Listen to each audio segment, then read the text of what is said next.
Hello, YouTube. I didn't see you come in. How long have you been standing there? It's very good to see you.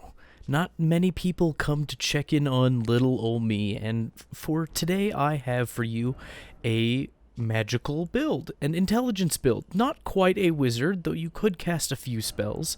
It's mostly focusing on weapons and their ashes of war, and the magic infusion and the fun that can be had there. I've been trying to develop some sort of magic melee warrior for some time, and I'm still working on it. There's still some ironing out that can be done, but I rather like this iteration that I have before you. I like the weapons, and to be honest, most of the clips will contain the Claymore, and that's just because I was trying to get back in the swing of things.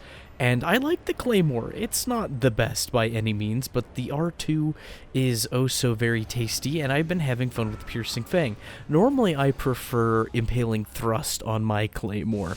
I just find that the timing works a little better on average. Except for this time when playing on this character, for some reason I was landing far more Piercing Fangs than I ever do normally. And it was a great little tool to have. If anybody's hiding behind a shield, you got Piercing Fang. You want to poke people, you got Piercing Fang. You want a little tiny bit of hyper armor, it's a great sword, so you get that too. You have so many wonderful things going for you. It's not the best 3v1 tool, I'll say that. If the whole group is bearing down on you, there are probably better options that you should use instead. Perhaps if you can get the timing down, a Waves of Darkness which suits you better, or maybe you should put Stormcaller on a Claymore. I've seen people use Stormcaller, get them 3 hits, and then R2 roll catch with it, so it seems like a good option. Maybe you could use that as well. I need to play with that, that's something I need to do. But I was having such a good time with this little build, and I haven't had so good of a time using melee wizarding in the past. And it's kind of nice to come back to the game after being gone for a little bit.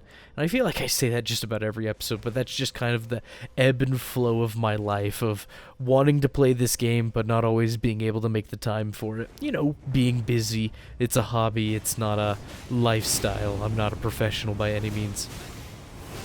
But oh my goodness, the magic damage actually felt good. It's kind of funny. I'm sitting at about 55 points of intelligence normally, and then when I use my physic, I get 10 more points of intelligence, and then the magic damage mix in as well. So not a survivability physic, but rather a pure damage physic, and it seemed that the damage was good enough. Now, of course, looking across these clips, not everybody had the optimal amount of health, but some of them do have good amounts of health, and the damage seemed to be grand enough. Which is nice. That's kind of the problem I've always had when trying to do a magic build, is I just didn't feel like I shelled out enough damage to deal with the threats that were in front of me. And there are things to be wary of when you're running a pure int build like this. You only have just enough dexterity and strength to kind of wield your weapons, and then you have your intelligence for your damage. So it means when you're using weapons like, say, the Death Poker, right? Its Ash of War will perform quite well if you can land it, but its regular attacks will be a little suboptimal. Why? Because the Death's Poker is actually a dexterity weapon with an int requirement. And there's several weapons like that, where they are either a strength or a dexterity weapon, but then their Ash of War scales really well with your intelligence. So you end up having quite a few Ash of War sticks. The Spirit Caller Spear, I forget exactly what it's called. The Death Ritual Spear. I don't know why I was calling it the other thing. The Death Ritual Spear is one of those weapons. It's a dexterity spear with an int requirement, but then the Ash of War relies heavily on your intelligence stats, so that's a thing to keep your mind open to and aware of. The Glintstone Chris, I think it might be equal parts intelligence and dexterity, the little knife, but of course the Ash of War scales primarily with your intelligence, so yet again, you have that. And I like the Glintstone Chris. You can have a little Glintstone Dart Comet in your back pocket. It weighs relatively little. You can use it for crits if you want to. It has a little bit of a critical modifier. It won't perform nearly as well as, say, a Misericord, for instance, but hey, you get access to that ranged poke, and that can be very nice. And I got up to so many silly antics. Being able to run behind a Radon's great swords for a critical hit is always a good time. And I think I'm about to showcase how useful the Chris can be. It comes out fast, And I know I've used it before, especially in my war crimes video. My war crimes video, I say casually, unbeknownst to the watch list I have just placed myself upon. Either way, I like this build well enough. I kind of want to do a part 2 in the near future. Probably won't be my immediate next video, but it's something I want to do. I want to use more of the weapons on the build. I want to get a swap to the Star Fist, for instance. I want to swap more to the Glintstone Chris to finish people off. I want to, you know, try out all sorts of things that the build had, and I may have only used occasionally because the Claymore just kept working. I want to land a Gavel of Haima on somebody. You know, little things like that I want to do, because, you know, 55 intelligence when buffed to 65, and then you're using, you know, the raw damage, or the magic damage mix-in for the Flask of Wondrous Physic, your spells can still do okay damage. It's not phenomenal by any means, but if you were specifically using a staff for a flavor of spell you enjoy, 65 intelligence as a mix-up will work quite nicely. You don't have the biggest mana pool, but you don't need it because it's a spice. It's not the base of the soup, if you catch my drift. And I had a few close calls, but being the Mage Warrior, you have enough poise that you can get some hyper armor trades, you have enough defense, you have a big enough health pool. It's everything I want in a build and more, because I always really like the intelligence builds, but I never want to be a spell spammer. I want to be the melee wizard, and that's another thing I'll probably need to do in the future as well, is, you know, do a Carrion Slicer, Carrion Greatsword, Carrion Piercer, Gavel of Haima sort of flavored pure wizard. Haven't done that just yet, but I will at some point in the future. I mean, I still need to go do the other 2 stages of my straight sword and build basic knight. So that's a thing to look out for as well. But these boys were nice. I thought I was walking into a gank squad. It's like the perfect setting for a gank squad, but they were nice. They waited, they fought me one at a time.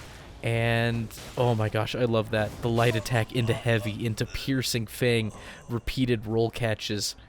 Oh, that was delicious. I wish I could do that more consistently. That's something I need to practice as well. I love the Claymore. It's a weapon I kind of want to use as a centerpiece on more of my builds. It just seems to work. It's not too terribly slow, but it can also stumble people. The poke with the R2 has a little range to it, so you can make use of it that way.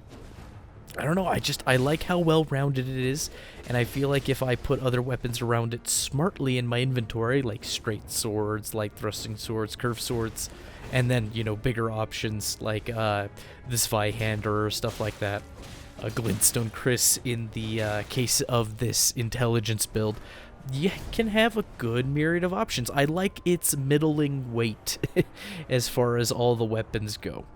So that's something I need to look into a little more, because I never know what to have be the core weapon unless it's like a build that's specific to a weapon, you know, like the sword and board videos I like to do. Straight swords, of course, going to be the core of those builds, you know, but what about these more generalized builds that have a lot of tools at their disposal? What is the core central weapon I want to use most often? Because I found that even though I like several weapon classes, I don't necessarily have a favorite. I have a favorite infusion. I like the magic infusion. I like all the cool things that come with a wizard, but I usually have so many options in my inventory, I don't really have a particular favorite. And this was one of the few times I found myself gravitating to one, so that's a neat little revelation for me. And you know, lots of people, it's very easy. They go, oh, I like the big chunky swords, so I'm going to have a colossal, and that's going to be my core. You know, people are like that. Some people are like, oh, my core is going to be twin swords, or whatever, twin straight swords. Or some people, it's something a little more lightweight, like a light thrusting sword, or maybe even a shamshir or something, you know. That's the core, and then they switch depending. And then, of course, the more sweaty players, it feels like their core is twin spears, you know. I digress. Never really had something that called out to me so much, but maybe the Claymore, maybe. I'll do a little more soul searching. I'll update you at a later point, and I'll digress on that one as I do. Oh, I need to stop. It's a problem. It's crippling. It's affecting my interactions with my fellow man, with my family. I digress at inappropriate times. It's going to hurt future relationships and prospects and job opportunities. It's a real problem. And if you have a loved one who suffers from digressing, reach out to them. Let them know that you care and that you are aware. Be an ally. I don't know what I'm saying. I'm just rambling incoherent nonsense. But look at that. Look at that piercing fang. I wonder how many people that guy got at his silly Crab Shack bonfire duelist mode. How many people he got with that Placiduous Axe, Crag Blade, whatever it's called, and the barrier on the brass shield, the shield barrier, Ash of War. Because that could be a tough combo for shield poking and everybody hanging out in the water. You know, you get that bonus lightning damage. How many people did he get? How many other invaders did he slay using that? And how many of them didn't have something to crack a shield? I forget that Piercing Fang is just longer, more drawn out impaling thrust, and therefore it is great for the anti-shielding. It just doesn't cross my mind. I'm used to seeing it and using it myself as hopefully a roll catch if I can get the timing down. I'm not very good at it, but one day I'll be super cool, and we'll get there. But I was having some trouble with this guy with the internet or whatever, trying to smack him. I caught him with a few moon veils, you know, very dirty, very dishonest, unfortunately. But then I was like, what if I did a jumping attack? Oh, what if I did a running attack? Oh, what if I did another running attack? And then caught him with the moon veil when he went for the flask. And I was like, oh, he's never seen the rest of the moves on the moon veil. That's his weakness, poor guy. And this guy, I tried to hit him a little bit with the Death's Poker because the Ash of War wasn't connecting. And, you know, I was like, oh, I should probably use the weapon for the weapon's sake. And then it occurred to me, I was like, oh, wait, this is a dexterity weapon with an int requirement. My damage is going to be suboptimal. I'm not used to that R2. One day I want to play with it more. But this was not the time for that. And so trying to find a way in on this guy. And it's just like, nothing's connecting. I can't seem to hit him. We both bail from the Ghost Flame Ignition at the same time. I thought that was funny. And I was just like, how am I going to hit this guy? Nothing's really connecting. It's a little awkward. I don't know if it's latency or if he's just reading me like a book. He seems to be playing very carefully. He has a little bit of that phantom range I should have paid more attention to because I think he catches me one more time with the phantom range coming up here. And so it's like, oh, what am I going to do? What am I going to ever do against this fellow? And then it's just like, well, you know, there's always Old Reliable. And you know what Old Reliable seems to be? It's the Claymore. I like the Claymore. I didn't want this to be a Claymore-centric video. I was supposed to do a Magic Warrior, but here we are using a Magic Claymore.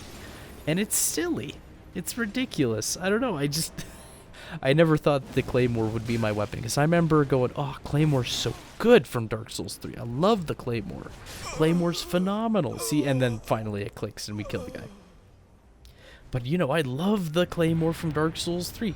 I kind of miss that the Claymores and the Greatswords in this game can't have square off. I kind of miss that. I want square off on my Greatswords. It'd probably make them way too good, honestly. But I want square off. I want square off on katanas, and I want square off on Greatswords as well as straight swords. The fact that they're stuck on a single weapon class makes me feel bad. Either way, having a good time with this. I want to play with it a little more. You'll see more of that in the future. I've said that once already. But it's just sometimes a fight clicks and then suddenly you go from not hitting him at all to suddenly almost every hit is connecting.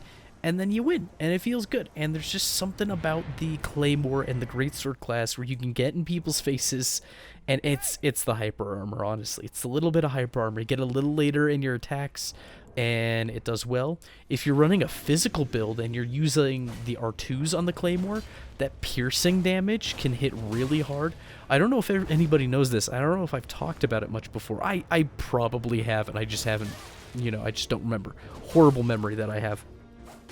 Anytime any player is, or even NPCs I think as well, anytime they're in the middle of their attacking animation, their absorption for piercing damage plummets. It just drops.